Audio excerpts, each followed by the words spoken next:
دکان پر بیٹھا ہوا ہے، دکان چھوڑ کر آنے کو تیار نہیں ہے، دکان پر بیٹھا ہوا ہے، دکان چھوڑ کر آنے کو تیار نہیں ہے، بیوی بچوں کے پاس بیٹھا ہوا ہے، بیوی بچوں کو چھوڑ کر آنے کے لیے تیار نہیں ہے۔ یہ ظاہری اعتبار سے جسم ہوش میں ہے لیکن روح بے ہوش ہو چکی۔ اسی طرح عمر ابن خطاب رضی اللہ تعالیٰ فجر کی نماز پڑھانے کا معمول تھا، فجر کی نماز پڑھانے آیا کرتے تھے، لوگوں کو پہلے نماز کے واسطے اٹھایا کرتے تھے، نماز کے واسطے لوگوں کو اٹھایا، آ کر نماز فجر شروع کی۔ یہ شیطان لگا ہوا تھا صف اول کے اندر، اس نے نکل کر ابو لولو مجوسی نے نکل کر حملہ کیا عمر ابن خطاب رضی اللہ تعالیٰ عنہ کے اوپر، ایک چیخ کی آواز سنائی دی گئی، عمر ابن خطاب رضی اللہ تعالیٰ عنہ بے ہوش ہو کر زمین پر گر گئے۔ عبد الرحمن بن عوف نے آگے بڑھ کر نماز کو پورا کیا، یہ نکل کر بھاگا، اس نے اپنے ہاتھوں اپنے آپ کو قتل کر لیا۔ اب عمر بن خطاب رضی اللہ تعالیٰ عنہ بے ہوش پڑے ہوئے ہیں، ساری کوشش کی گئی انہیں ہوش میں لانے کی، عمر رضی اللہ تعالیٰ عنہ ہوش میں نہیں آئے، منہ میں پانی دودھ ڈالا گیا، وہ دودھ بے منہ سے ہوتے ہوئے معدے سے نکل کر باہر آ گیا۔ سارے اطباء مایوس ہو گئے، سارے ڈاکٹر مایوس ہو گئے کہ اب عمر بن خطاب رضی اللہ تعالیٰ عنہ ہوش میں نہیں آئیں گے، کیونکہ اتنا گہرا زخم ہے کہ زخم معدے تک چلا گیا ہے، معدے میں ڈالا ہوا دودھ وہ معدے سے نکل کر باہر آ گیا ہے، اب امیر المؤمنین ہوش میں نہیں آئیں گے۔ ایک صاحب نے آ کر کہا امیر المؤمنین نماز کا وقت نکلا چلا جا رہا ہے، فوراً ہوش میں آیا اور فرمایا کہ جو آدمی نماز نہ پڑھے اس کا اسلام میں کوئی حصہ نہیں، جو آدمی کیا نہ پڑھے، نماز نہ پڑھے، اس کا اسلام میں کوئی حصہ نہیں۔ ہمارے حضرت یہ فرماتے ہیں کہ عمر ابن خطاب رضی اللہ تعالیٰ عنہ کا جسم بے ہوش ہوا تھا، روح ہوش میں تھی، لیکن اس زمانے میں ہمارا روحیں بے ہوش ہو گئی ہیں، اگرچہ جسم ہوش میں چلتے پھرتے نظر آ رہے، روح کیا ہو گئی ہے، بے ہوش ہو گئی۔ دکان پر بیٹھا ہوا ہے، دکان چھوڑ کر آنے کو تیار نہیں ہے، دکان پر بیٹھا ہوا ہے، دکان چھوڑ کر آنے کو تیار نہیں ہے، بیوی بچوں کے پاس بیٹھا ہوا ہے، بیوی بچوں کو چھوڑ کر آنے کے لیے تیار نہیں ہے۔ یہ ظاہری اعتبار سے جسم ہوش میں ہے لیکن روح بے ہوش ہو چکی۔ اس لیے میرے محترم دوستو، نماز بڑا بنیادی عمل ہے، اسلام کی بنیاد ہے وہ نماز کے اوپر ہے، دین کا ستون الصلاۃ عمود الدین، دین کا ستون نماز ہے، حضور اکرم صلی اللہ علیہ وسلم کی آنکھوں کی ٹھنڈک نماز ہے، نماز کا سب سے زیادہ اہتمام۔ ایسی نمازیں ہم اپنی بنا لیں کہ جس طرح حضرات صحابہ رضی اللہ اجمعین کی نمازوں سے مسائل حل ہوا کرتے تھے، اسی طرح ہماری نمازوں سے بھی مسائل حل ہو، ہماری نمازوں سے کیا ہو، مسائل حل۔ 2 رکعت نماز پڑھی اور اپنے اللہ سے دعائیں مانگی اور سمندر کے اوپر راستے بنوا لیے، نماز کے واسطے پہاڑوں کے اندر پانی نکلوا لیا، جیل کے اندر بندھے نماز کے واسطے پانی چاہیے تھا، جیل کے اندر بادل بلوا کر وہاں بارش کروا دی، ایسی دعا مانگی کہ اپنے مردے کو زندہ کروا لیا۔ یہ دعا اس واقعات ہیں اللہ کے صحابہ۔ ایک بڑی بھی تھی، ان کے بیٹے کا انتقال ہو گیا، اب آ کر بیٹھ گئی جنازے کے پاس، رونے لگی کہ اے اللہ قیامت کے دن بھی تو آپ ہی اس کو زندہ کریں گے، آپ ہی اس کے اندر روح پھونکیں گے، آپ ہی اسے زندہ کریں گے، اے اللہ اسے دنیا کے اندر ہی زندہ کر دیجئے، آپ کے ہاتھ میں تو زندگی ہے۔ دعا مانگی تھی رہی تھی، صحابی کہتے ہم انہیں کفنا چکے تھے، کفن دے چکے تھے، ان کو غسل دے چکے تھے، تھوڑی دیر میں کفن میں حرکت شروع ہوئی، جس آدمی کو ہم دفنانے والے تھے وہ رات کا کھانا ہمارے ساتھ بیٹھا ہوا کھا رہا ہے۔ یہ ہے دعاؤں کا اثر، یہ ہے اثر۔ بس میرے محترم دوستو، عبداللہ ابن عمر رضی اللہ عنہ، عبداللہ ابن عباس رضی اللہ عنہ فرماتے ہیں، فضائل میں حضرت نے نقل کیا ہے کہ اگر نمازیں اپنے طریقے سے ہٹ جائیں تو جس طرح اللہ کے قرب کا ذریعہ ہے، اسی طرح اللہ سے دوری کا ذریعہ بن جاتی ہے۔ اللہ سے دوری کا کیا بن جاتی ہے؟ ہماری نمازیں ایسی بن جائے جیسی حضرات صحابہ رضی اللہ اجمعین کی نمازیں تھیں۔ حضرت فرمایا کرتے تھے اس کے لیے 5 چیزیں اپنی نماز کے اندر پیدا کر لو۔ کتنی چیزیں؟ صرف 5 چیزیں۔ سب سے پہلی چیز، نماز کے اندر یقین پیدا ہو۔ نمبر 2 چیز، نماز کے اندر دھیان پیدا ہو۔ نمبر 3 چیز، نماز کے اندر اخلاص پیدا ہو۔ نمبر 4 چیز، نماز کے اندر مسائل کا علم پیدا ہو۔ نمبر 5 چیز، نماز کے اندر فضائل کا علم پیدا ہو۔ نماز کے اندر کس چیز کا؟ فضائل کا علم۔ تو سب سے پہلی چیز وہ نماز کے اندر یقین ہے کہ جتنا یقین ہمیں نماز کے اوپر ہوگا اتنا ہی ہمارے مسائل حل ہوں گے. دو محنتیں اللہ تبارک و تعالیٰ بیان فرما رہے ہیں. ایک فرعون کی محنت ہے, ایک موسیٰ علیہ السلام کی محنت ہے. فرعون نے ہتھیار تیار کیے, فرعون نے فوج تیار کی, فرعون نے محل تیار کیا, فرعون نے اپنی ساری تیاریوں کے ساتھ, اپنی فوج کے ساتھ, اپنے ہتھیاروں کے ساتھ, اپنے لشکر کے ساتھ, اپنے گھوڑوں کے ساتھ نکلا. دوسری طرف محنت کس کی ہے؟ موسیٰ علیہ السلام کی محنت ہے. کچھ بھی نہیں ہے زندگی میں اس وقت ہم لڑنے کے اعتبار سے سوائے نمازوں. سوائے کس چیز کے؟ سوائے نمازوں. اے میری قوم, تم اپنے گھروں کے اندر نماز پڑھتی رہو, اللہ سے دعا مانگتی رہو. جس دریا کے اوپر سے موسیٰ علیہ السلام گزرے ہیں, اللہ جل جلالہ عما نوالہ نے اسی دریا کے اندر فرعون کو غرق کر دیا. یہ نتیجہ ہے دونوں کا. حضرت فرماتے ہیں, ارے تم کہتے ہو نماز سے بھی ہوتا ہے, ہم کہتے ہیں صرف نماز سے ہی ہوتا ہے. بھی اور ہی کا فرق ہے. نماز سے بھی نہیں, تو نماز سے بھی ہو جائے گا کام نہیں. صحابی جا رہے تجارت کے واسطے بحرین, اللہ کے رسول نے تجارت سے منع نہیں کیا. ہم نہیں کہتے کہ دکان چھوڑ دو مسجد میں آ کے بیٹھ جاؤ, کھیت چھوڑ دو مسجد میں آ کے بیٹھ جاؤ, بیوی بچوں کو چھوڑ دو مسجد میں آ کے بیٹھ جاؤ. ہرگز نہیں. بیوی کا حق ادا کرو, بچوں کا حق ادا کرو, بھائیوں کا حق ادا کرو, پڑوسیوں کا حق ادا کرو, اپنی زندگی کے اوپر جن جن کا حق ادا ہے ان سب کو کرو, لیکن سبب کے مقابلے میں ہمیشہ عمل کو مقدم رکھو. کبھی بھی سبب کو عمل پر مقدم نہ کرو. صحابی آئے, یا رسول اللہ بحرین جانا چاہتا ہوں تجارت کے واسطے. اللہ کے رسول صلی اللہ علیہ وسلم نے ارشاد فرمایا, پہلے 2 رکعت نماز پڑھ لو پھر بحرین جانا تجارت کے واسطے. پہلے کیا پڑھ لو؟ 2 رکعت نماز پڑھ لو, پھر کہاں جانا؟ بحرین جانا. تجارت سے انکار نہیں ہے, لیکن حکم یہ دیا جا رہا ہے پہلے 2 رکعت نماز پڑھو پھر بحرین جانا تجارت کے واسطے, تاکہ یقین تجارت کا نہ ہو, یقین نماز کا ہو. ایسا یقین انس رضی اللہ تعالیٰ ایک بنجر زمین ان کے حصے میں آئی. اب لوگ غلام نے آ کر کہا, آپ نے کیسی بیکار زمین لے لی ہے, یہ زمین تو کسی کام کی نہیں ہے, یہ زمین کسی فائدے کی نہیں ہے. فرمایا لاؤ مصلی لاؤ, ہم ابھی پانی منگواتے ہیں جب پانی کی ضرورت ہے. 2 رکعت نماز پڑھی, غلام سے کہا جاؤ دیکھ کر آؤ پانی آیا ہے نہیں آیا, نہیں ابھی نہیں آیا. پھر 2 رکعت نماز پڑھی, پھر کہا غلام سے جاؤ دیکھ کر آؤ پانی آیا یا نہیں آیا, جی نہیں ابھی نہیں آیا. پھر 2 رکعت نماز پڑھی, یہاں تک کہ چھوٹا سا بادل آسمان پہ نظر آیا. اب اس بادل نے برسنا شروع کیا, اپنا گھوڑا لے کر نکلے, پوری زمین کا چکر لگایا. فرماتے ایک بالش بھی پانی میری زمین سے باہر نہیں گر رہا تھا. پھر نمبر دوسری چیز, دھیان نماز کے اندر ہونا چاہیے. ایسا دھیان, ہم اس وقت دھیان کے نماز میں نہ ہونے کی بڑی, ہر ایک آدمی کو شکایت ہے جب ہم کوشش کرتے ہیں نماز میں دھیان بن جائے, لیکن دھیان نہیں بن پاتا. دھیان نہ بننے کی بڑی بنیادی وجہ یہ ہے کہ ہم نوافل کا اہتمام نہیں کرتے. جو آدمی سنت کا اہتمام کر رہا ہو, جو آدمی نوافل کا اہتمام کرے نماز سے پہلے, خود بخود دھیان نماز کی طرف بڑھتا چلا جاتا ہے.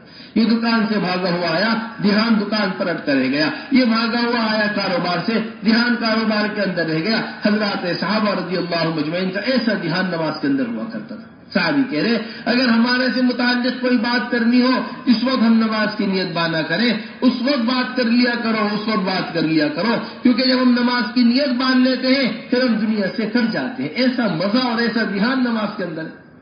تیر پر تیر لگتے رہے, آ کر نماز کے اندر مشغول رہے. پھر نماز کا سلام پھیر کر کہنے لگے کہ دیکھو حضور اکرم صلی اللہ علیہ وسلم کی بات یاد آ گئی, اگر کوئی بات پیش آئے اپنے ساتھی کو اٹھا دینا, ورنہ آج تو نماز پڑھنے میں مجھے اتنا مزہ آ رہا تھا کہ اگر میری جان بھی چلی جاتی تو چلی جاتی, لیکن سورت ختم ہونے سے پہلے پہلے میں اپنی نماز کو ختم نہ کرتا. یہ سورت پڑھنے میں مجھے اتنا مزہ آ رہا ہے. یہ لذت ہے نماز, یہ کس کی لذت ہے؟ نماز کی لذت. بس میرے محترم دوستو, پھر نماز کے اندر اور تمام تر عبادتوں کے اندر بڑی بنیادی چیز اخلاص ہونا چاہیے. دیکھو یہ نمازیں یہ ظاہر داری کے لیے نہیں ہے, صرف یہ نمازیں یہ صرف اس کے واسطے نہیں ہے, بلکہ نماز صرف اللہ کے واسطے ہے. نماز کس کے واسطے ہے؟ صرف اللہ کے واسطے. ریاض الصالحین کے شرح ہے روضۃ الصالحین, اس میں حضرت علی رضی اللہ تعالیٰ عنہ کا قول نقل کیا گیا ہے. حضرت علی رضی اللہ تعالیٰ عنہ فرمایا کرتے تھے 3 قسم کے لوگ ہیں دنیا میں عبادت کرنے والے. کتنے قسم کے لوگ؟ 3 قسم کے لوگ ہیں دنیا میں عبادت کرنے والے. ایک عبادت کرنے والا ہے تاجر, ایک عبادت کرنے والا ہے غلام اور ایک عبادت کرنے والا ہے آزاد آدمی۔ تاجر کی عبادت یہ ہے کہ میں اس واسطے سجدے کرتا ہوں تاکہ ان سجدوں کے بدلے مجھے جنت مل جائے۔ ان سجدوں کے بدلے مجھے کیا مل جائے؟ جنت۔ یہ کس کی عبادت ہے؟ تاجر کی۔ اور دوسری عبادت ہے غلام کی عبادت، میں اس واسطے عبادت کرتا ہوں تاکہ میری گردن دوزخ سے آزاد ہو جائے، تاکہ میری گردن دوزخ سے آزاد ہو جائے۔ تیسری عبادت ہے آزاد آدمی کی عبادت، نہ جنت نہ دوزخ، میرا اللہ مجھ سے راضی ہو جائے، میں اس واسطے عبادت کرتا ہوں۔ میں کس واسطے عبادت کرتا ہوں؟ کہ میرا اللہ مجھ سے کیا ہو جائے؟ میرا اللہ مجھ سے راضی ہو۔ بس میرے محترم دوستو، ایسی ہماری عبادت ہونی چاہیے کہ اللہ جل جلالہ عم نوالہ ہم سے راضی ہو جائے۔ ہمارے حضرت یہ فرماتے ہیں جب باقی رہنے والی جنت کے واسطے عبادت نہیں ہے پھر فنا ہونے والی دنیا کے واسطے عبادت کیسے ہو سکتی؟ جب باقی رہنے والی جنت کے واسطے عبادت نہیں ہے پھر فنا ہونے والی دنیا کے واسطے کیسے عبادت ہو سکتی؟ پھر اسی کے ساتھ ساتھ دو چیزیں بڑی بنیادی ہیں، ایک فضائل کا علم ہے، ایک مسائل کا علم ہے۔ مسائل کا علم ہم علماء کے حلقوں سے باقاعدگی کے ساتھ حاصل کریں، یہ ہماری بڑی بنیادی ذمہ داری ہے، یہ ہماری بڑی بنیادی اس وقت کی ضرورت ہے کہ ہماری مسجدوں کے اندر علم کے حلقے قائم ہوں، ہماری مسجدوں کے اندر تعلیم کے حلقے قائم ہوں، ہماری عوام علماء سے ربط پیدا کرے اور باقاعدگی کے ساتھ روزانہ کچھ وقت نکال کے اپنا علم کے حلقوں میں آ کر بیٹھے۔ جس طرح ایک مریض ڈاکٹر کو تلاش کرتا ہے، جس طرح ایک مقدمے میں پھنسا ہوا آدمی وکیل کو تلاش کرتا ہے، جس طرح ایک گھر بنانے والا آدمی انجینئر کو تلاش کرتا ہے کہ ہمارے گھر کا کیسا نقشہ بنے گا، ہمارے گھر کا کیا ڈیکوریشن ہوگا، ہمارے گھر کے اندر کیا کیا کام ہوگا، کسی تلاش کر رہا ہے تو وہ تلاش کرتا ہے مستقل طور پر تاکہ بس اسی طرح میرے محترم دوستو ایک عام آدمی علماء کو اس ضرورت کے ساتھ تلاش کرے۔ دیکھو ہماری بات بڑے اہتمام سے سمجھنا، ہزار بار اللہ نہ کرے کہ اگر مقدمے میں پھنسا ہوا آدمی مقدمے میں ہار گیا اس کی زمین اس کے ہاتھ سے چلی جائے گی۔ ایک بیمار آدمی ہزار بار اللہ نہ کرے مرض بڑھنے کی وجہ سے زیادہ نقصان جو ہوگا مر کر دنیا سے چلا جائے گا، لیکن اللہ نہ کرے اگر علم سے محروم ہو کر چلا گیا دنیا میں بھی نقصان ہے اور آخرت میں بھی نقصان ہے۔ دنیا میں بھی کیا ہے؟ نقصان، اور آخرت میں بھی نقصان ہے۔ اس لیے جب اللہ جل جلالہ عم نوالہ کسی قوم کو ہلاک کرنے کا فیصلہ کرتے ہیں تو سب سے پہلے علماء کی برائی دل کے اندر بٹھا دیتے ہیں۔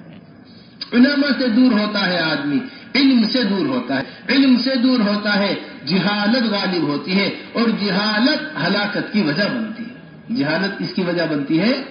ہلاکت کی وجہ بنتی ہے۔ اس لیے ہم روزانہ اپنا تھوڑا سا وقت فارغ کر کے ایسا نظام اپنی مسجدوں کے اندر قائم کر دیں کہ 24 گھنٹے ہماری مسجدوں کے اندر اہل علم موجود ہوں، 24 گھنٹے ہماری مسجدوں کے اندر علم کے حلقے لگ رہے ہوں، عوام کو گشت کر کے ملاقات کر کے ہم علم کے اندر لے کر آ رہے ہوں۔ ایسا ہمارا ماحول بن جائے مسجدوں کے اندر جس طرح 24 گھنٹے اسپتال میں ہر وقت ڈاکٹر موجود رہتا ہے، اسی طرح 24 گھنٹے مسجدوں میں اہل علم موجود رہے۔ آدھی رات کو میں ایمرجنسی پڑی ہے تو فوراً ڈاکٹر کے پاس لے کر بھاگتے ہیں، ڈاکٹر اسپتال میں موجود ہے۔ ایسا نظام ہمارا بنے۔ پھر نمبر دوسری چیز فضائل کا علم، وہ بھی ہمیں مسجد سے ملے گا۔ جب یہ 5 چیزیں ہماری نماز کے اندر پیدا ہو جائیں گی اب اس کے ذریعے اللہ تبارک و تعالیٰ کے ہاں ایسی نماز بنے گی جس کے ذریعے سے مسائل حل ہوں۔ پھر نمبر دوسری چیز اور بنیادی یہ کہ ہم رمضان کے روزے رکھتے ہیں۔ میرے محترم دوستو یہ رمضان کے روزے اور نماز یہ دونوں خالص جسمانی عبادت ہیں۔ یہ دونوں کیا ہے؟ خالص۔ اب رمضان کا مہینہ آ رہا ہے، یہ رمضان کے روزوں کی آدمی کو بڑی پابندی کرنی چاہیے۔ اللہ کے رسول صلی اللہ علیہ وسلم حدیث قدسی بیان کر رہے ہیں، اللہ جل جلالہ عم نوالہ نے فرمایا ہے کہ میں خود بدلہ ہوں، بدلہ روزوں کا بدلہ میں خود ہوں۔ یہ روزہ ایسا عمل ہے، کھانا چھوڑ دیا ہے، پینا چھوڑ دیا ہے، اللہ کی رضا کے واسطے باب الریان ہوگا، VIP دروازہ جنت میں داخل ہونے کا، روزوں والوں کا دروازہ الگ ہی ہوگا۔ روزے والے کا کیا ہوگا؟ الگ دروازہ ہوگا۔ پھر اسی کے ساتھ ساتھ زکوٰۃ کا اہتمام. میرے محترم دوستو، اس وقت ہمارے مال کی بے برکتی کی سب سے بڑی وجہ جو بنی ہوئی ہے بنیادی طور پر وہ زکوٰۃ کی ادائیگی کا نہ ہونا بنا ہوا ہے. وہ کس کی ادائیگی کا؟ بڑی عمدہ بات ہمارے حضرت فرماتے ہیں. یہ فرماتے ہیں جب تک مسلمان زکوٰۃ ادا کر رہا تھا، جب تک مسلمان اللہ کا حق اللہ کے دے رہا تھا، جب تک مسلمان زکوٰۃ ادا کر رہا تھا، ساری دنیا سے ٹیکس لے رہا تھا. جب سے مسلمان نے زکوٰۃ ادا کرنی بند کر دی، یہ ساری دنیا کو اپنا ٹیکس دے رہا ہے. لینے کے بجائے دینے والا بن گیا ہے. لینے کے بجائے دینے والا بن گیا. یا اپنے گھر کا دے رہا ہے، چلنے کا دے رہا ہے، پینے کا دے رہا ہے، کھانے کا دے رہا ہے. کہا اپنا تھوڑا سا مال اللہ کے حق سے بچایا تھا، کتنا بڑا مال دینا پڑ رہا ہے. بس میرے محترم دوستو، بڑی بنیادی چیز ہے. دیکھو اس میں زکوٰۃ سے مال پاک ہوتا ہے، زکوٰۃ سے مال صاف ہوتا ہے. ورنہ یہ مال جو خون پسینہ کما کر انسان جمع کرتا ہے، یہ مال جو خون پسینہ کما کر انسان جمع کرتا ہے، یہی مال سانپ اور بچھو بن کر اسے قبر کے اندر کاٹے گا. زکوٰۃ کا ادا کرنا حضرات صحابہ رضی اللہ اجمعین کے یہاں ایسی زکوٰۃ کی ادائیگی ہوا کرتی تھی. مال والے اپنا مال لے کر پھرا کرتے تھے باقاعدگی کے ساتھ، غریبوں کو تلاش کرتے ہوئے. ہمارے فرماتے ہیں کہ زکوٰۃ کا نظام حضرات صحابہ کے یہاں ایسا تھا جیسا ہمارے زمانے میں بچوں کا کھیل ہوتا ہے نا، چھپن چھپائی. ایک بچہ چھپ جاتا ہے، سارے بچے چھپ جاتے ہیں، ایک تلاش کرنے آتا ہے اسے. کوئی دروازے کے پیچھے چھپا ہوا ہے، کوئی پلنگ کے نیچے چھپا ہوا ہے، کوئی چادر کے اندر چھپا ہوا ہے. اب اس کی ذمہ داری یہ ہوتی ہے کہ جو تلاش کرنے آیا ہے وہ سب کو تلاش کرے لیکن کوئی اسے نہ پکڑ پائے. بالکل یہی حال حضرات صحابہ کے یہاں زکوٰۃ کی ادائیگی کا تھا. مال والے مال لے کر پھرا کرتے تھے اور غربا اپنی غربت کو چھپایا کرتے تھے. مال دینے کا جذبہ ان کے اندر، اپنی غربت کو چھپانے کا جذبہ ان کے اندر، اللہ ان کے مال میں برکت دیا کرتے تھے. اور جو اپنی غربت کو چھپایا کرتے تھے، اللہ ان کی ضرورتیں غیب سے پوری کر دیا کرتے تھے. اب زمانہ بدل گیا ہے. اب زمانہ کیا ہو گیا؟ بدل گیا. مالدار اپنے مال کو چھپا رہے ہیں اور غریب اپنی ضرورتوں کو لے کر دروازے دروازے پھر رہے ہیں. غریب اپنی ضرورت کو لے کر دروازوں پر پھر رہے. ایک صحابی گھر کے اندر فاقہ آیا ہوا ہے. ایسا فاقہ گھر کے اندر کچھ کھانے کا انتظام نہیں ہے، کچھ پینے کا انتظام نہیں ہے. اب نکل گئے اپنے گھر سے فاقے سے پریشان ہو کر. بیوی کو خیال ہوا کہیں ہماری ضرورت پڑوسیوں پر نہ کھل جائے، اس لیے بیوی نے خالی چکی آٹے کی چلا دی. خالی تندور تھا، اس کے اندر لکڑیاں ڈال کر خالی تندور کو جلا دیا تاکہ گھر کے اندر سے دھواں نکلتا ہوا لوگ دیکھیں گے سمجھیں گے کھانا بن رہا ہے. چکی کی آواز پڑوسی سنیں گے سمجھیں گے کہ روٹی پکنے کی تیاری چل رہی ہے. ابھی یہ کیا ہی تھا، ابھی نے بڑی فکر دیکھا اپنے گھر سے دھواں اٹھتا ہوا، دوڑے ہوئے اپنے گھر واپس آئے. جیسے ہی دیکھا تو جس چکی کو فاقہ چھپانے کے واسطے چلایا تھا اس چکی سے آٹا نکل کر آ رہا ہے. جس تندور کو غربت چھپانے کے واسطے فاقہ چھپانے کے واسطے جلایا تھا وہ پورا تندور بکرے کی عمدہ قسم کی چاپوں سے بھرا ہوا ہے. بکرے کی عمدہ قسم کی چاپوں سے بھرا ہوا. بس میرے محترم دوستو، ان باتوں کو سمجھنے کی کوشش کریے. بڑی زبردست بات حضرت مقداد رضی اللہ تعالیٰ عنہ کی اہلیہ بیان کرتی ہے. کہتی ہمارے گھر میں ایسا فاقہ کہ ہمارے پاس کھانے کو کچھ نہیں ہوا کرتا تھا. کئی دن ہو جایا کرتے تھے قضاء حاجت کیے ہوئے، کئی دن، کیونکہ پیٹ میں کچھ جاتا ہی نہیں تھا تو نکلے گا کیا پیٹ میں سے. ایک دفعہ انہی حالات میں میرے شوہر پیشاب کرنے کے لیے بیٹھے، استنجا کرنے کے لیے. اتنے میں دیکھا ایک موٹا تازہ چوہا آیا اور ایک اشرفی نکال کر لے کر آیا. پھر گیا، پھر دوسری اشرفی نکال کر لے کر آیا. پھر گیا، پھر تیسری اشرفی نکال کر لے کر آیا. 17 اشرفیاں چوہا نکال کر لے کر آیا اور آخر میں تھیلی بھی دے کر چلا گیا. کہتے ہیں کہ یہ اشرفیاں لے کر میں حضور اکرم صلی اللہ علیہ وسلم کی خدمت میں یا رسول اللہ اس طرح میرے ساتھ پیش آیا ہے واقعہ. حضرت فرمایا کرتے تھے کہ تم حکم کے اوپر قدم اٹھاؤ، اللہ جل جلالہ عم نوالہ ان سبب کا انتظام پیشاب کرتے ہوئے چوہوں کے ذریعے کرا دیں گے. پیشاب کرتے ہوئے کس کے ذریعے کرا دیں گے؟ چوہوں کے ذریعے. اسباب کی حیثیت اس سے زیادہ ہے بھی نہیں. جو اللہ نے مقدر کر دیا ہے منہ میں لقمے کا جانا دنیا کی پوری طاقت مل کر اس لقمے کو منہ میں جانے سے روک نہیں سکتی ہے. تو ہم ہیں جو معاملات کی خرابی کرتے ہیں, زکوٰۃ کی ادائیگی نہیں کر رہے, جھوٹ بول رہے, رشوت لے رہے, سود لے رہے, سودی کاروبار کر رہے, سود کے اندر پڑے ہوئے ہیں, اپنے مال گندگی کا مال کھا رہے ہیں. بس میرے محترم دوستو, سب سے زیادہ اس وقت اس کے بچنے کی ضرورت ہے. دعاؤں کے قبول نہ ہونے کی بڑی بنیادی وجہ ہے کمائی کا خراب ہو جانا. کمائی کا کیا ہو جانا؟ جس طرح پاک پانی آدمی نماز کے ادا کرنے کے لیے تلاش کرتا ہے, جس طرح پاک پانی آدمی نماز کے ادا کرنے کے لیے, فریضے کے ادا کرنے کے لیے جس طرح پاک پانی آدمی تلاش کرتا ہے, اسی طرح نماز کو قبول کرانے کے لیے پاک غذا کو بھی تلاش کرنا چاہیے. نماز کو کیا کرانے کے لیے؟ قبول. ورنہ رگوں کے اندر حرام خون دوڑ رہا ہو, رگوں کے اندر گناہ کا خون دوڑ رہا ہو, اور ایسے میں آدمی دعا کرے, ایسے میں آدمی دعا کرے, ایسی میں دعا قبول نہیں ہوتی. اس طرح فرمایا زکوٰۃ کو ادا کرتے ہیں, رمضان کے روزے رکھتے ہیں, اور ہم حج کرتے ہیں. ہم کیا کرتے ہیں؟ یہ 5 چیزیں ہمارے عمل کے اندر, اور 5 چیزیں زمانہ جاہلیت سے ہمارے اندر ہیں. اگر آپ کہیں گے تو ہم انہیں باقی رکھیں گے, اگر آپ کہیں گے تو ہم انہیں چھوڑ دیں گے. اللہ کے رسول نے فرمایا کیا ہے وہ 5 چیزیں؟ فرمایا کہ جب ہمارے اوپر کوئی پریشانی آتی ہے تو ہم صبر کرتے ہیں, اور جب ہمارے اوپر کوئی نعمت آتی ہے تو ہم اللہ کا شکر کرتے ہیں. آدھا ایمان صبر ہے, آدھا ایمان شکر ہے. لیکن ہمارے یہاں جہاں صبر ہے وہاں تقویٰ نہیں ہے, جہاں تقویٰ ہے وہاں صبر نہیں ہے.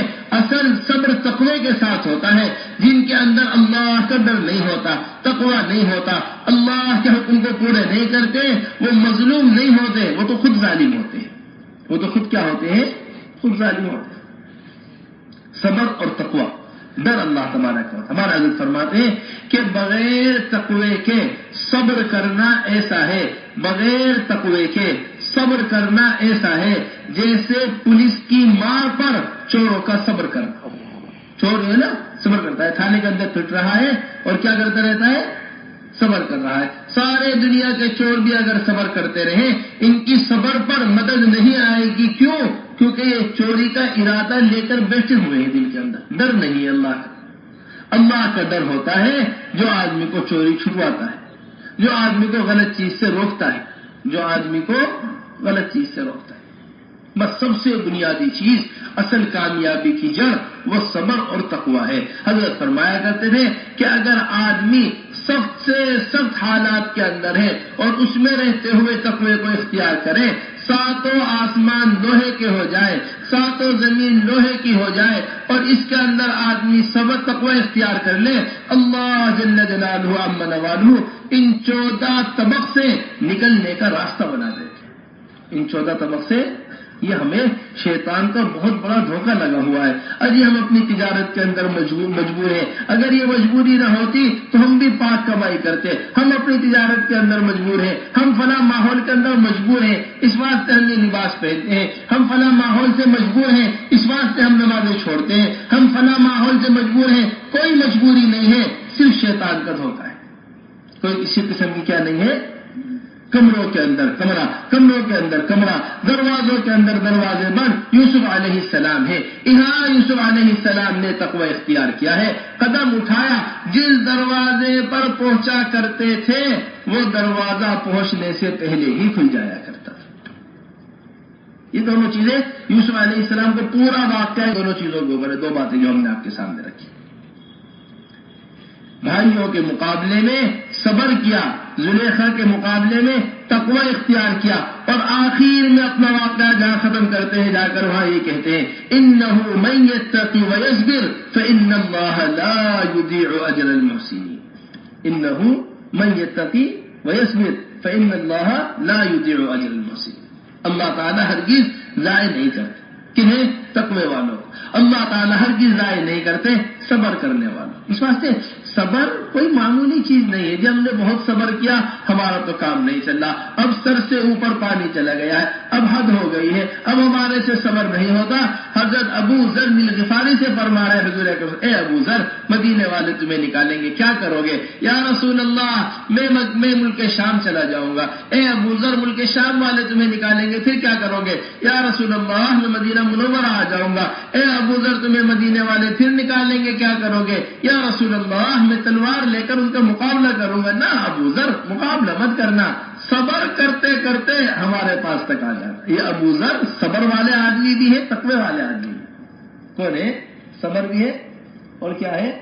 اور تقوی بھی۔ کیسا عمدہ واقعہ ہے ابو ذر؟ امام الزہاد کہا گیا ہے کیا؟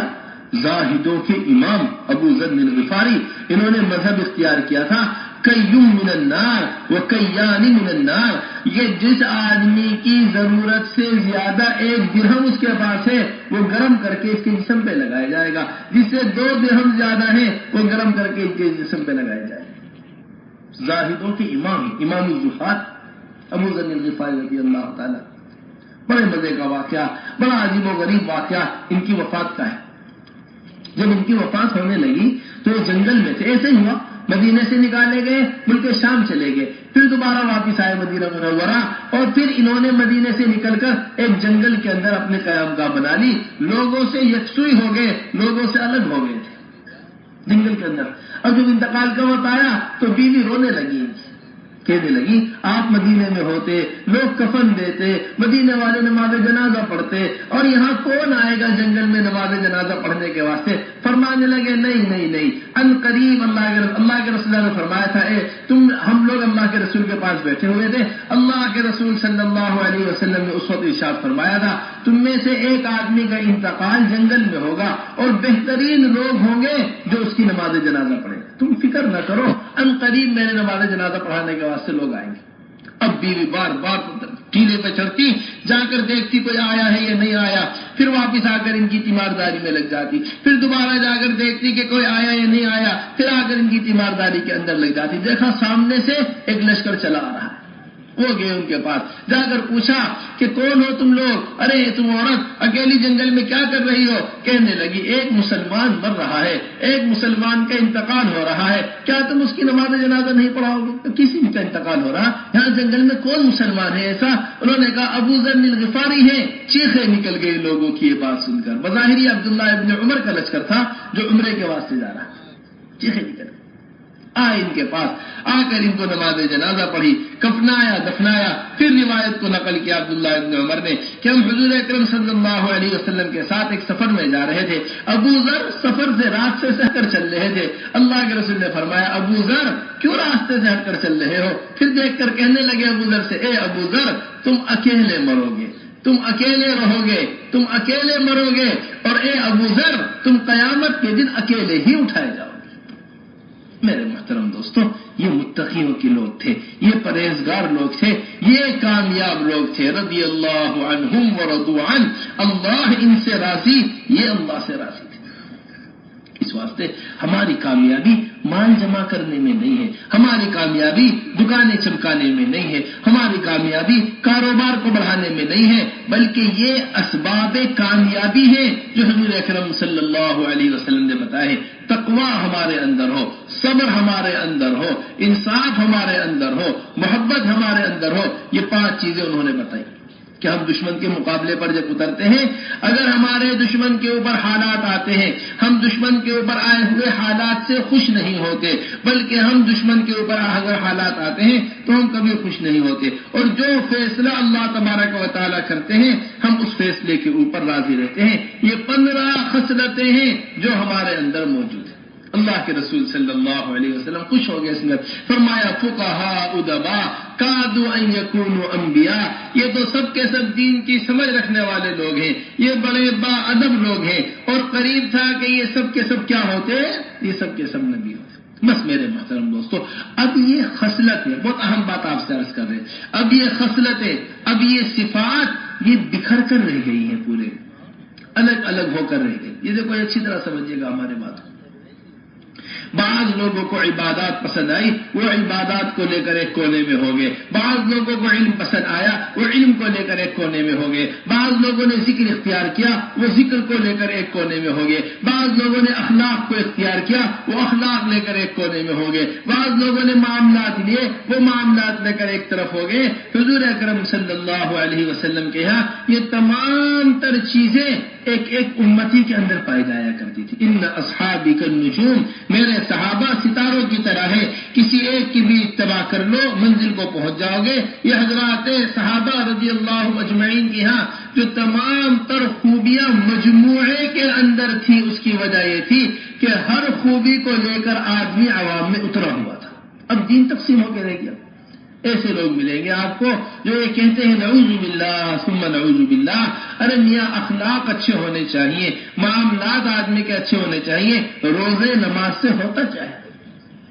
حدیث شریف کے اندر آتا ہے بڑے خسارے میں ہوگا وہ آدمی جو نماز کے پہاڑ لے کر آئے گا، عبادات کے پہاڑ لے کر آئے گا، لیکن دوسروں کا حق مارا ہوا ہوگا، دوسروں کے ساتھ زیادتی کی ہوگی، دوسروں کی عبادات اس کو دے دی جائیں گی، اس کی عبادات دوسروں کو دے دی جائیں گی، دوسروں کے گناہ اس کے اوپر لاد کر اسے دوزخ میں ڈال دیا جائے گا۔ تو مجموعے کا دین احیاء العلوم میں امام غزالی علیہ الرحمہ نے نقل کیا ہے کہ 10 چیزوں کا مجموعے کو دین کہتے ہیں۔ 10 چیزوں، اس کے اندر نماز ہے، روزہ ہے، حج ہے، زکوٰۃ ہے، امر بالمعروف نہی عن المنکر ہے، سنتوں پر عمل ہے، علم کا حاصل کرنا ہے، پڑوسیوں کے حقوق ہیں۔ اس طرح کی 10 چیزیں حضرت امام غزالی علیہ الرحمہ نقل فرماتے ہیں کہ ان ساری چیزوں کا مجموعہ مل کر دین بنتا ہے۔ لیکن ہم، اللہ ہمیں معاف فرمائے، ہم نے دین کا ایسا حال کر دیا جیسا بادشاہ کا باز۔ سمجھنا ہماری بات، بہت مزے کا واقعہ آپ کو سنا رہے۔ باز ہوتا ہے نا، باز شاہین، عقاب، یہ اس نام بڑا زبردست پرندہ ہوتا ہے، اس سے شکار کیا جاتا ہے، شکار کے لیے استعمال کیا جاتا ہے۔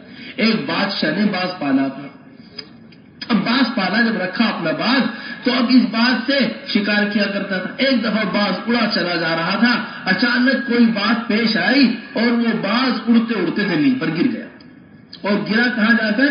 ایک بڑھیا کے گھر میں گرا۔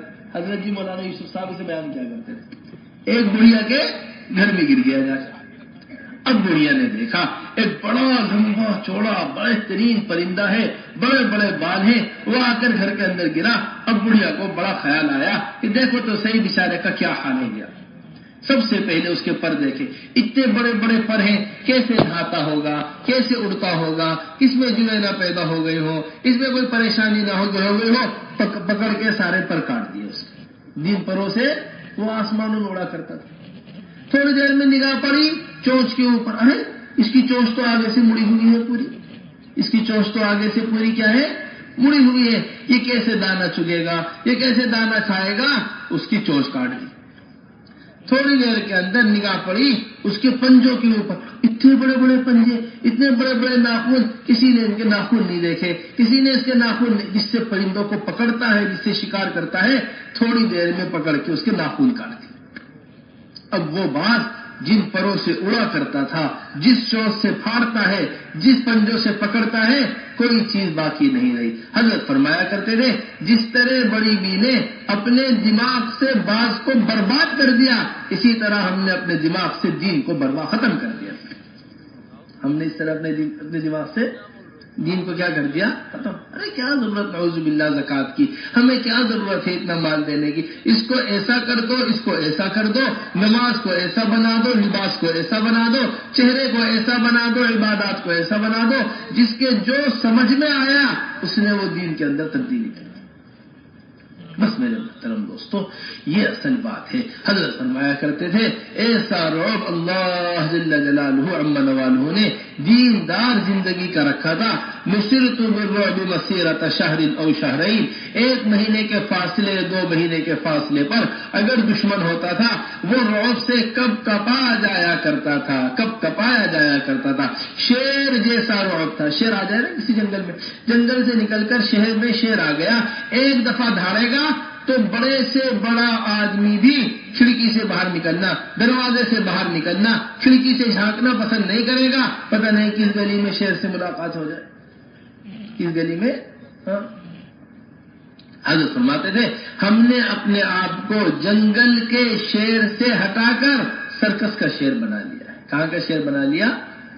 بس اس لیے میرے محترم دوستو کامیابی نہ اصل مال کے اندر ہے. حضرت فرمایا کرتے تھے مسلمان کبھی نہ مال و دولت سے چمکا ہے نہ قیامت تک کبھی مال و دولت سے چمکے گا. ہر زمانے میں اللہ جل جلالہ عم نوالہ نے اسلام کو جو چمکایا ہے وہ اعمال سے چمکایا ہے، اور قیامت تک جب جب زندگیوں کے اندر حضور اکرم صلی اللہ علیہ وسلم والی محنت آئے گی، جب جب حضور اکرم صلی اللہ علیہ وسلم والے طریقے آئیں گے، مسلمان چمکتا چلا جائے گا. حضرت فرمایا کرتے تھے کہ جس طرح گھر کی صفائی کے چھٹ جانے سے، جس طرح گھر کی صفائی کے چھٹ جانے سے گھر کے اندر جالے لگ جاتے ہیں، اسی طرح نبیوں والی محنت کے چھٹ جانے سے باطل جگہ جگہ اپنے جالے لگا لیتا ہے. بہت بات قیمتی بات ہے. محنت چھٹ گئی عیسیٰ علیہ السلام کے زمانے میں، اس زمانے کے سائنسدانوں نے اس زمانے میں جالے لگا دیے. محنت چھٹ گئی موسیٰ علیہ السلام کے زمانے تک آنے تک، تو اس زمانے میں فرعون نے جالے لگا لیے تھے. محنت چھٹ گئی تھی ابراہیم علیہ السلام کے آنے سے پہلے، تو اس زمانے میں نمرود نے جالے لگا دیے تھے. ابراہیم علیہ السلام محنت لے کر آئے، ساری نمرودیت ختم ہو گئی. موسیٰ علیہ السلام محنت لے کر آئے، ساری فرعونیت ختم ہو گئی. حضرت فرمایا کرتے تھے جس طرح گھر کی صفائی میں جالے صاف ہوتے چلے جاتے ہیں، اسی طرح جب دین کی محنت ہوتی ہے باطل کی ساری طاقتیں ختم ہوتی چلی جاتی ہیں. جالے سے زیادہ حیثیت نہیں ہے. ان اوہن البیوت لبیت العنکبوت لو کانوا یعلمون، کہ سب سے کمزور گھر جو ہے وہ مکڑی کا گھر ہے. اللہ نے اس کی مثال باطلی طاقتوں کی وہ مکڑی کے گھر سے دی. جس طرح مکڑی کا گھر بے حیثیت ہوتا ہے، اسی طرح ساری باطل طاقتیں بے حیثیت ہے دین کے مقابلے. ساری باطل طاقتیں کیا ہے؟ بالکل بے حیثیت ہے. کس کے مقابلے میں؟ دین کے مقابلے. بس میرے محترم دوستو اب ہماری ذمہ داری یہ بنتی ہے کہ ہم اس طرز نقل و حرکت کے اوپر آئیں جس پر حضرات صحابہ رضی اللہ اجمعین، حضور اکرم صلی اللہ علیہ وسلم جس پر حضرات صحابہ رضی اللہ اجمعین کو چھوڑ کر گئے تھے. ان صفات کو لے کر، ان اوصاف کو لے کر، ان اعمال کو لے کر، ان عبادات کو لے کر، ان دعوت کو لے کر حضرات صحابہ رضی اللہ اجمعین پھرا کرتے تھے. ان کے پھرنے کی وجہ سے ان اعمال کے اندر تعدیہ پیدا ہوا کرتا تھا. یہ اعمال متعدی بنا کرتے تھے اور یہ اعمال متعدی بن کر عوام کے اندر زیادہ ہوا کرتے تھے. اب ہم سب ان اعمال کو لے کر بیٹھ گئے ہیں، تعدیہ پیدا ختم ہو گیا ہے، عمل کا بڑھنا ہی ختم ہو گیا. عمل کا بڑھنا کیا ہو گیا ہے؟ ختم ہو گیا. حضور اکرم صلی اللہ علیہ وسلم تین ذمہ داریاں امت کو دے کر گئے تھے. سب سے پہلی ذمہ داری یہ فرمائی الصلاح الصلاح. نمبر دوسری ذمہ داری یہ فرمائی وما ملکت ایمانکم. نمبر تیسری ذمہ داری یہ فرمائی انفذوا جیش اسامہ، اسامہ کے لشکر کو روانہ کر دینا. سب سے پہلی ذمہ داری حقوق اللہ ہے، دوسری ذمہ داری حقوق العباد ہے. شاہ عبد القادر جیلانی رحمت اللہ علیہ یہ بات فرمایا کرتے تھے کہ ایمان کی تکمیل دو چیزوں کے اندر ہے. ایمان کی تکمیل کتنے اندر ہے؟ حضرت شاہ عبد القادر جیلانی رحمت اللہ علیہ یہ بات فرمایا کرتے تھے کہ ایمان کی تکمیل دو چیزوں کے اندر ہے. ایک نمبر ایک چیز الحب للہ، العظمت لأوامر اللہ تبارک و تعالی، اور نمبر دوسری چیز الشفقۃ مع خلق اللہ تبارک و تعالی. العظمت اللہ تبارک و تعالی کے اوامر کی عظمت، اور نمبر دوسری چیز اللہ کے بندوں سے محبت. اللہ کے بندوں سے محبت یہ ایمان کا مکمل کر دیتا ہے. اللہ کے رسول دونوں چیزیں فرما رہے الصلاح الصلاح وما ملکت. نماز کی پابندی، اس میں تمام حقوق اللہ آ گئے ہیں. روزے کی پابندی، حج کی پابندی، زکوٰۃ کی پابندی، ساری چیزیں آ گئی ہیں. نمبر دوسری چیز حقوق العباد. جب آدمی اپنے نوکر کے ساتھ نرمی کا معاملہ کرے گا، اپنے غلام کے ساتھ نرمی کا معاملہ کرے گا، اب سوچئے تو صحیح پھر اپنے والدین کے ساتھ کتنی نرمی کرے گا، اپنے بھائیوں کے ساتھ کتنی نرمی کرے گا، اپنے پڑوسیوں کے ساتھ کتنی نرمی کرے گا. پھر نمبر تیسری چیز جو اصل اللہ کے رسول صلی اللہ علیہ وسلم نے ارشاد فرمائی، جس کے اوپر حقوق العباد کا دار و مدار ہے، جس کے اوپر حقوق اللہ کا دار و مدار ہے، وہ ہے انفذوا جیش اسامہ، اسامہ کے لشکر کو روانہ کر دینا۔ یہ حضور اکرم صلی اللہ علیہ وسلم ارشاد فرما رہے ہیں۔ حضرت ابو ہریرہ رضی اللہ تعالیٰ عنہ قسم کھا کر کہا کرتے تھے، اتنی قسمیں کھایا کرتے تھے، اتنی قسم اس بات کے اوپر کہ لوگ کہا کرتے تھے، اے ابو ہریرہ اپنے حال پر رحم کرو، اتنی قسمیں مت کھاؤ، اتنی قسمیں کھا کر فرمایا کرتے تھے کہ اگر ابو بکر رضی اللہ تعالیٰ عنہ نہ ہوتے تو زمین پر کوئی اللہ کو سجدہ کرنے والا بھی باقی نہ رہتا۔ کہاں لکھا ہے؟ تصاویر میں لکھا ہے کہ اگر ابو بکر نہ ہوتے تو زمین پر کوئی اللہ کو سجدہ کرنے والے۔ ایسا ابو بکر رضی اللہ تعالیٰ نے قدم اٹھایا، کیسا قدم؟ عمر رضی اللہ تعالیٰ منع کر رہے، عثمان غنی منع کر رہے، انصار منع کر رہے، مہاجرین منع کر رہے کہ ابھی جماعت کے روانہ کرنے کا وقت نہیں ہے۔ خود مدینہ منورہ کے اوپر حالات آئے ہوئے ہیں، ہر طرف سے حملے کا خطرہ ہے۔ فرمانے لگے اگر ہماری عورتوں کو کوئی کفنانے والا نہ ہو، کوئی دفنانے والا نہ ہو، درندے ان کو مکے مدینے کی گلیوں میں کھینچتے ہوئے پھرے، پھر بھی میں مدینہ منورہ سے جماعت کو روانہ کروں گا۔ ایسا عزم ابو بکر رضی اللہ تعالیٰ عنہ کا جماعت کو روانہ کرنے کے لیے ایسا عزم ہے، ایسا عزم کہ اس عزم سے اللہ تبارک و تعالیٰ نے سارے وسائل۔ بیٹھے بیٹھے عمر ابن خطاب رضی اللہ تعالیٰ چہرے کو پیار کرنا شروع کر دیتے ابو بکر کے، اے عمر کیا کر رہے ہو؟ وہ دن یاد آ رہا ہے جس دن آپ نے اسامہ کے لشکر کو روانہ کیا تھا۔ عمر اور آل عمر کی ساری نیکیاں لے لیجئے، اپنا ایک دن مجھے دے دیجئے۔ عمر اور آل عمر کی ساری نیکیاں لے لیجئے، اپنا ایک دن مجھے دے دیجئے۔ 3 راتیں جو آپ نے غار حرا میں غار ثور میں اللہ کے رسول کے ساتھ گزاری تھی، ان میں سے ایک رات مجھے دے دیجئے اور وہ دن مجھے دے دیجئے جس دن اللہ کے رسول دنیا سے رخصت ہوئے تھے اور اللہ نے آپ کے ذریعے امت کو سنبھالا تھا۔ میرے محترم دوستو، سمجھو یہ اللہ کے راستے میں کیوں نکالا جاتا ہے؟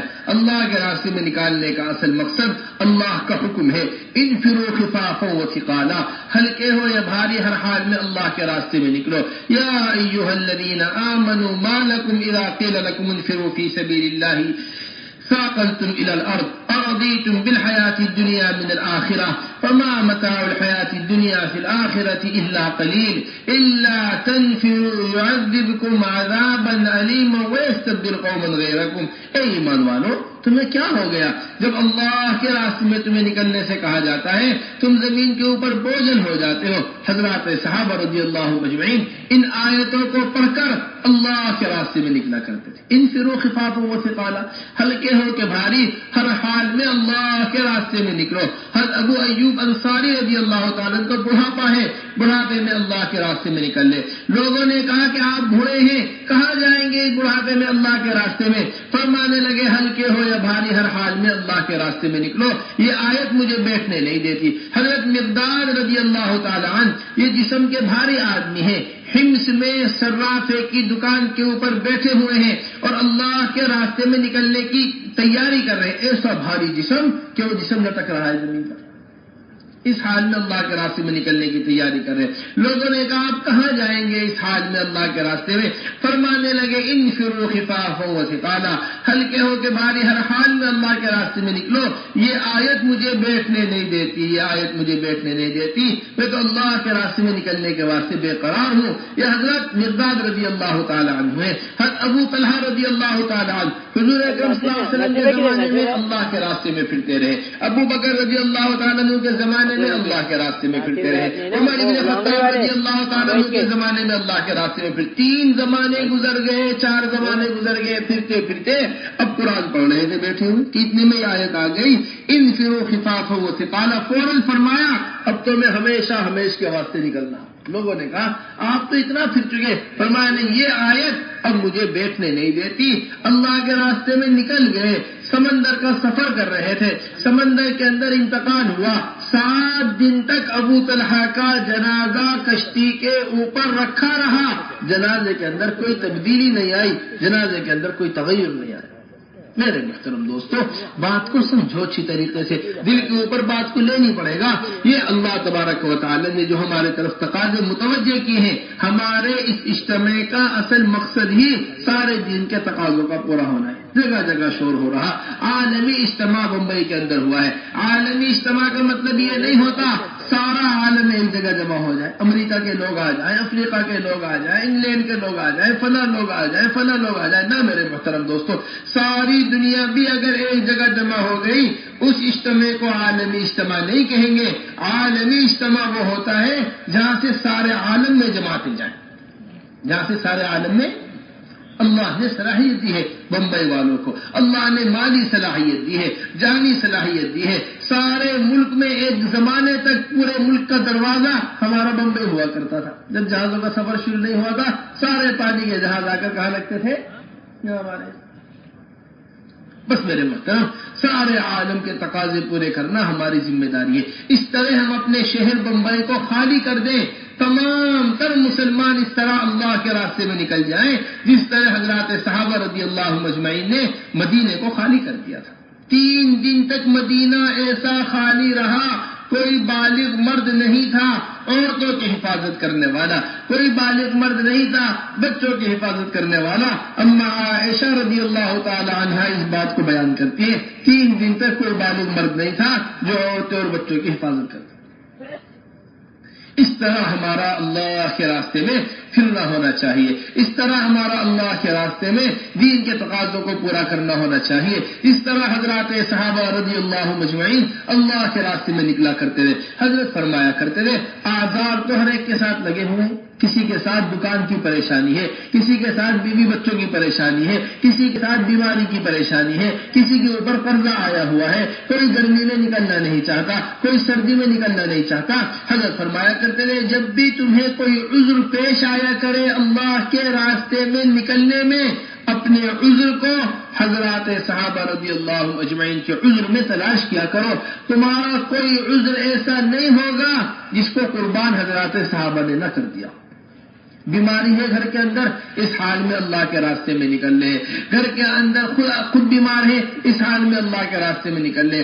درختوں پر کھجوریں تیار ہیں، انہیں چھوڑ کر اللہ کے راستے میں نکل لے۔ گرمی کا موسم ہے، اللہ کے راستے میں نکل لے۔ سردی کا موسم ہے، اللہ کے راستے میں نکل لے۔ ہر حال میں دین کا تقاضا حضرات صحابہ پورا کر لیں، ہر حال میں تھا دین کا تقاضا۔ بیٹی گھر کے اندر بیمار، کیسا تعلق باپ کو بیٹی سے ہوتا ہے، ایسا تعلق بیٹے سے نہیں ہوتا جیسا تعلق بیٹی سے ہوتا ہے۔ جو محبت بیٹی کی ہوتی ہے، اور پھر محبت کرنے والے اللہ کے رسول جن کی محبت سب سے بڑھ کے محبت ہے۔ قیامت تک کوئی ایسی محبت اپنی اولاد سے نہیں کر سکتا جیسی محبت اللہ کے رسول نے کر کے دکھائی۔ ہر چیز میں اللہ کے رسول امام ہے۔ بیٹی بیمار، اللہ کے رسول صلی اللہ علیہ وسلم اللہ کے راستے میں نکل گئے، داماد کو اپنی بیٹی کے پاس چھوڑ کر گئے۔ جب واپس تشریف لائے، دیکھا سب سے لوگ سامنے سے چلے ہوئے آ رہے۔ ارے بھائی خیریت تو ہے، تم سب ایک ساتھ کہاں سے آ رہے ہو چلے ہوئے؟ کہنے لگے یا رسول اللہ، ہم ابھی آپ کی بیٹی کو دفنا کرا رہے ہیں، ہم ابھی آپ کی بیٹی کو دفنا کرا رہے ہیں۔ اس حال میں اللہ کے راستے میں نکل گئے۔ لگنا پن ہے عمر ابن جموح کی یہاں پیر میں لگنا پن، اور 4 شیر جیسے بیٹے ہیں ان کے۔ یہ آئے اللہ کے رسول کے پاس، یا رسول اللہ میں تو اللہ کے راستے میں نکلنا چاہتا ہوں۔ تشکیل کس نے کی؟ بیوی نے تشکیل کی۔ ارے سب اللہ کے راستے میں جاتے ہیں، تم جاتے ہی نہیں اللہ کے راستے میں۔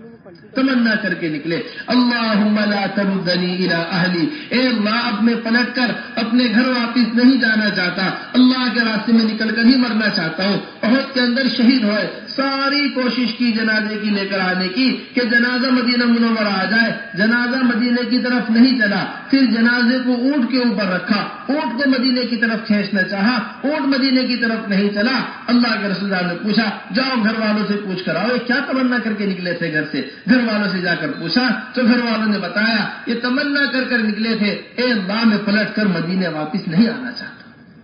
میرے محترم دوستو سوچی تو صحیح، جب مدینے والے مدینہ چھوڑ کر نکل سکتے ہیں، پھر ہم بمبئی چھوڑ کر کیوں نہیں نکل سکتے؟ جب مدینہ چھوڑ کر، مدینہ جیسی مبارک بستی جہاں کا قبرستان بابرکت قبرستان ہے، جہاں کی مسجد بابرکت مسجد ہے، وہ خود پورا شہر ایسا برکتوں والا شہر، ایسا مبارک شہر، ایسا محبت کرنے والا شہر، اللہ کے رسول نے جس شہر کے لیے دعا کی ہو، اے اللہ ابراہیم علیہ السلام نے مکے کے لیے دعا کی ہے، اے اللہ میں مدینے کے لیے دعا کرتا ہوں کہ اس کے اندر برکت پیدا کر دے، اس کی محبت لوگوں کے دل میں بٹھا دے۔ صحابہ نے اس شہر کی قربانی دی، کوئی معمولی بات نہیں۔ حضرت فرمایا کرتے تھے جس چیز کی قربانی دی جاتی ہے اس چیز میں برکت پیدا ہو جاتی ہے، وہ چیز ضائع نہیں ہوتی۔ صحابہ نے مدینے میں کھجوروں کی قربانی دی ہے۔ تبوک کے موقع پر جس وقت حضرت صحابہ نکلے، کھجوریں درختوں کے اوپر تیار تھی، کھجوروں کو چھوڑ کر نکلے۔ صحابہ نے اپنے قبرستان کی قربانی دی ہے، صحابہ نے اپنے بیماروں کی قربانی دی ہے۔ اللہ نے ان کے کھجوروں میں برکت پیدا کی، مسلمانوں کے ہر ملک کے اندر مدینے کی کھجوریں پہنچ رہی ہیں۔ اللہ نے ان کے قبرستان کی محبت سارے مسلمانوں کے دل کے اندر بٹھا دی۔ امریکہ میں مرنے والا آدمی مدینے میں قبر چاہتا ہے، افریقہ کے جنگلوں میں مرنے والا آدمی مدینے کے قبرستان میں قبر چاہتا ہے۔ وجہ کیا ہے اس کی؟ مدینے والوں نے مدینے میں قبر نہیں چاہی۔ خالد ابن ولید ایک قول کے مطابق مدینہ منورہ میں انتقال ہو رہا، جب وہ قریب آیا تو کہنے لگے میرا جسم کھولو۔ جسم کھولا گیا، ہر جسم کے ہر حصے کے اوپر تیر و تلوار کے نشان۔ رونے لگے، کہنے لگے اے خالد کیا ہو گیا؟ تیری موت اونٹ کی طرح بستر پر کیوں آ رہی ہے؟ کاش تیری موت بھی کسی زخم سے نکلتی، تیری روح بھی کسی زخم سے نکلتی، تو اونٹ کی طرح بستر پر مر رہا۔ اللہ کے رسول صلی اللہ علیہ وسلم نماز جنازہ پڑھانے کے واسطے آئے، مسجد نبوی میں مدینہ منورہ میں جنازے کے اوپر کھڑے ہو کر تمنا کرنے لگے کاش یہ آدمی جہاں پیدا ہوا ہے یہاں نہ مرتا، یہاں سے کہیں دور اللہ کے راستے میں جا کر مرتا تاکہ ایک موتی کا محل اس کے واسطے تیار کیا جائے۔ حضرت بلال رضی اللہ تعالیٰ کوئی معمولی آدمی نہیں ہے، حضور اکرم صلی اللہ علیہ وسلم کے مؤذن ہیں، بڑے مقام والے آدمی ہیں، بڑے اونچے آدمی ہیں۔ اللہ کے رسول کے گھر میں اللہ کے رسول کی مسجد میں اذان دیا کرتے تھے۔ اب تو اللہ ہمیں معاف فرمائے، ہم اذان کو ہی کچھ نہیں سمجھتے۔ ورنہ عمر ابن خطاب رضی اللہ تعالیٰ فرمایا کرتے تھے اگر خلافت کی مشغولی نہ ہوتی تو میں مؤذن ہوتا۔ حضرت علی رضی اللہ تعالیٰ فرمایا کرتے تھے مجھ سے غلطی ہو گئی، کاش میں حضرات حسنین کے لیے اللہ کے رسول سے اذان مانگ لیتا۔ اتنی بڑی چیز۔ اور کیا کہہ رہے؟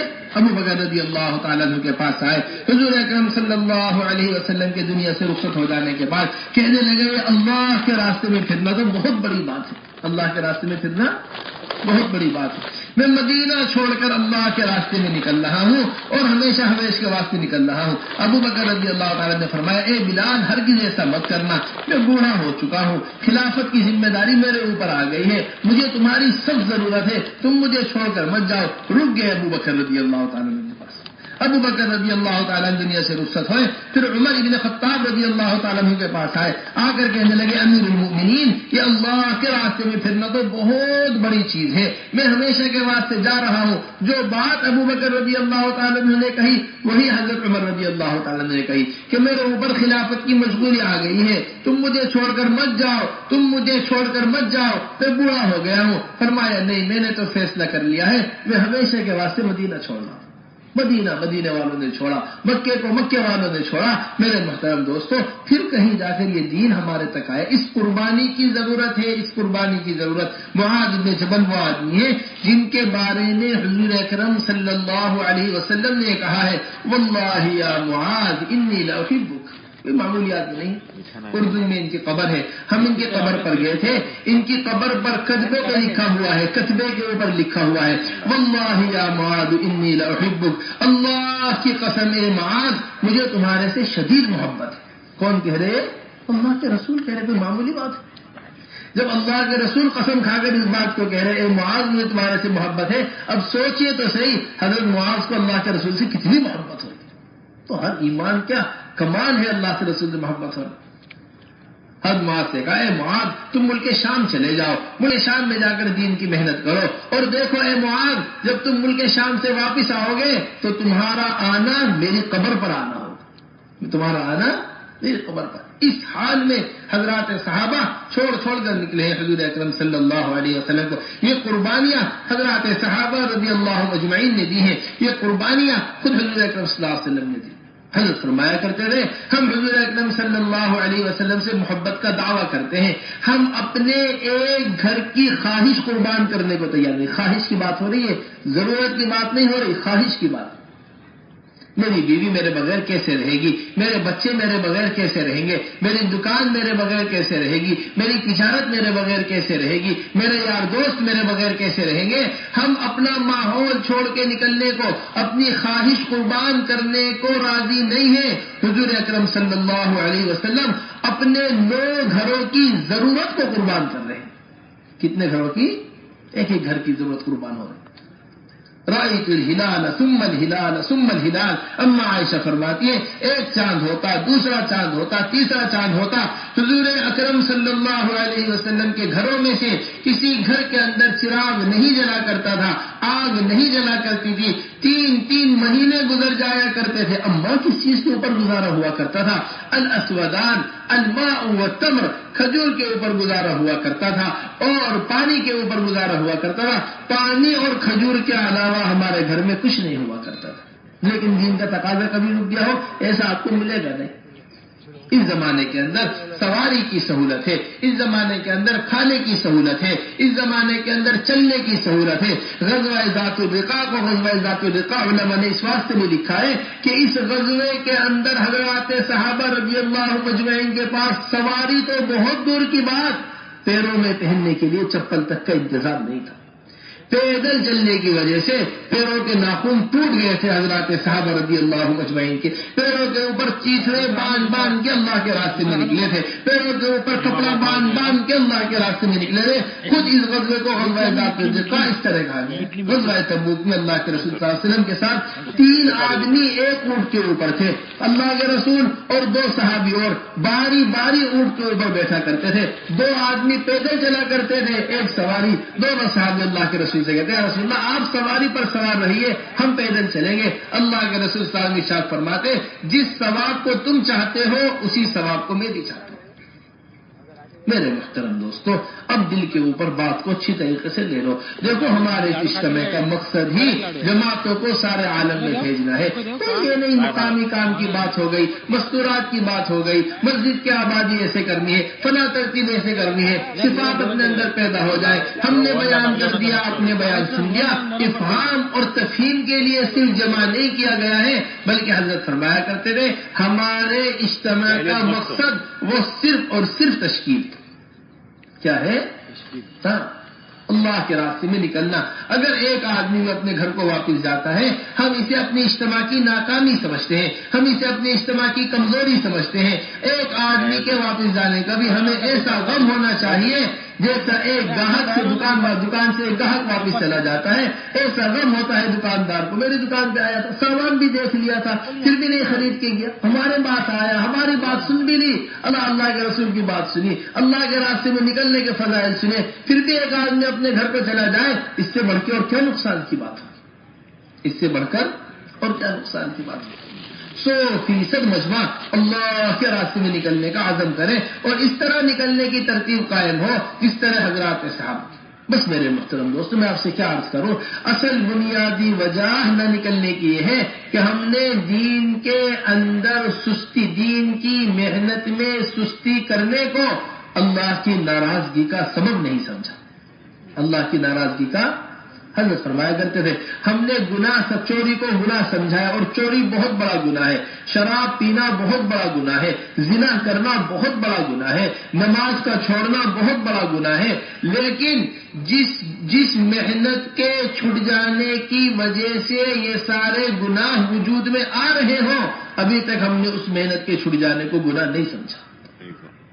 جس محنت کے چھٹ جانے کی وجہ سے یہ سارے گناہ وجود میں آ رہے ہوں، ابھی تک ہم نے اس محنت کے چھٹ جانے کو یوں فرمایا کرتے تھے کہ ایک مسلمان اپنے دین کی ذمہ داری پر ایسا ہے جیسا ٹریفک پولیس والا چوراہے پر کھڑا ہوا ہوتا ہے۔ پولیس والا ہوتا ہے نا، اس کا ٹریفک کا کہاں کھڑا ہوتا ہے؟ چوراہے کے اوپر۔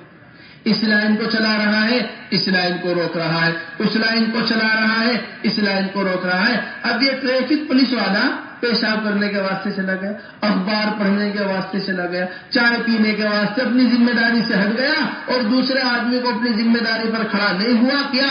اب جو بھی حادثہ پیش آئے گا پہلے ٹریفک پولیس والے کو پکڑا جائے گا، بعد میں حادثہ کرنے والے کو پکڑا جائے گا۔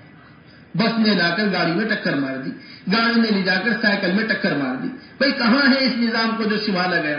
حضرت فرمایا کرتے تھے کہ بالکل اسی طرح سارے عالم کا نظام ہے۔ اگر مسلمان اپنے دعوت کے کام پر نہیں لگا ہوا ہے، امر بالمعروف اور نہی عن المنکر نہیں کر رہا ہے، اچھائی کا حکم نہیں کر رہا ہے، برائی سے نہیں روک رہا ہے، گناہوں سے نہیں روک رہا ہے، تو اس گناہ پر آنے والے عذاب سے خود بھی بچ نہیں پائے۔ اس گناہ پر آنے والے عذاب سے قوم کو اللہ تبارک و تعالیٰ نے ہلاک کرنے کا فیصلہ کیا۔ اے اللہ، اس قوم کے اندر تو وہ فلاں آدمی بھی ہے جس نے پلک جھپکنے کے بقدر بھی آپ کی نافرمانی نہیں کی، اس کے ساتھ پوری قوم کو ہلاک کر دو۔ جب میرا حکم توڑا جا رہا تھا اس کے چہرے کے اوپر کوئی اثر نہیں تھا۔ من رأى منكم منكرا فليغيره بيده فإن لم يستطع فبلسانه فإن لم يستطع فبقلبه فذاك أضعف الإيمان۔ جو آدمی برائی کو دیکھے اسے چاہیے ہاتھ سے بدلنے کی کوشش کرے، ہاتھ سے نہیں بدل سکتا زبان سے بدلنے کی کوشش کرے، زبان سے نہیں بدل سکتا سب سے ادنا درجہ یہ ہے دل سے اسے برا سمجھے۔ اگر دل سے بھی اب برا نہیں سمجھ رہا ہے دل کے اندر ایمان نہیں۔ بس میرے محترم دوستو، اب ہماری ذمہ داری یہ بنتی ہے کہ جس طرح حضرات صحابہ رضی اللہ اجمعین مدینہ چھوڑ کر سارے عالم کے اندر پھرا کرتے رہے، دین کی ذمہ داری کو لے کر اور ٹھہر جانے کو اللہ کی ناراضگی کا سبب سمجھا کرتے تھے۔ وعلى الثلاثة الذين خلفوا حتى إذا ضاقت عليهم الأرض بما رحبت وضاقت عليهم أنفسهم وظنوا أن لا ملجأ من الله إلا إليه ثم تاب عليهم ليتوبوا۔ وہ تین آدمی جو اللہ کے راستے میں نکلنے سے پیچھے رہ گئے تھے، زمین کشادگی کے باوجود ان پر تنگ ہو گئی، مدینہ منورہ ان کے لیے اجنبی ہو گیا۔ کعب ابن مالک، مرارہ ابن ربیع، ہلال ابن امیہ، یہ تین کے تین وہ صحابی ہیں جو غزوہ تبوک میں نہیں گئے۔ غزوہ تبوک میں قتال نہیں ہوا، جنگ نہیں ہوئی، لڑائی نہیں ہوئی، کچھ دن اللہ کے رسول نے تبوک میں قیام کیا، پھر واپس آگے، ناراض ہو گئے اللہ کے رسول سے۔ مدینہ کشادگی کے باوجود تنگ ہو گیا ان پر، پورے مدینے میں کوئی سلام کا جواب دینے والا نہیں تھا، یہ کیفیت ان کی ہو گئی تھی۔ حضرت کعب بن مالک فرماتے میرے چچازاد بھائی تھے ابو قتادہ، میں ابو قتادہ کے پاس گیا، میں نے جا کر انہیں سلام کیا، انہوں نے میرے سلام کیا، جب میں نے کہا اے ابو قتادہ کیا مجھے اللہ کے رسول سے محبت بھی ہے یا نہیں؟ وہ خاموش رہے۔ میں نے پھر کہا اے ابو قتادہ کیا مجھے اللہ کے رسول سے محبت بھی ہے یا نہیں؟ وہ خاموش رہے۔ میں نے پھر تیسری مرتبہ یہی کہا، انہوں نے کہا دیکھو بھائی اللہ اور اللہ کے رسول ہی جانتے ہیں، میں نہیں جانتا اس بات کو۔ میں رونے لگا یہ بات سن کر۔ میں نماز پڑھنے مسجد آیا کرتا تھا، اللہ کے رسول کو کنکھیوں سے دیکھا کرتا تھا، میں سلام کیا کرتا تھا، اللہ کے رسول کو ہونٹوں کو دیکھا کرتا تھا کہ اللہ کے رسول کے ہونٹ ہلے ہیں یا نہیں ہلے۔ یہ کیفیت ہو گئی تھی، یہ کیفیت صرف ایک خروج کو چھٹ جانے کی وجہ سے۔ آپ سوچیے تو صحیح میرے محترم دوستو، بس اللہ کے راستے میں نکلنے کی یہ بہت بڑی ذمہ داری ہے۔ ساری دنیا آپ کے انتظار میں بیٹھی ہوئی ہے، ارتداد دنیا کے اندر پھیل رہا ہے، بے دینی دنیا کے اندر پھیل رہی ہے۔ ہم ایک دکان سے دو دکان ہو جائے، ایک روپے سے 2 روپے ہو جائے، ایک کاروبار سے 2 کاروبار ہو جائیں، ہم یہ کام پورا کر کر نکل جائیں گے، یہ کبھی نہیں ہوتا۔ کل ایسی کبھی نہیں ہوتی، وہ کل تو جب بھی ہوگی جس کے بعد کوئی کل نہیں ہوگی۔ یہ بات سمجھیے گا ہمارے اچھی طریقے سے، وقت کو ٹالنا نہیں چاہیے۔ دیکھو یہ خیر کا موقع بمبئی والوں کے لیے آیا ہے، بڑے مزے کی بات آپ کو بتا دیں، دکان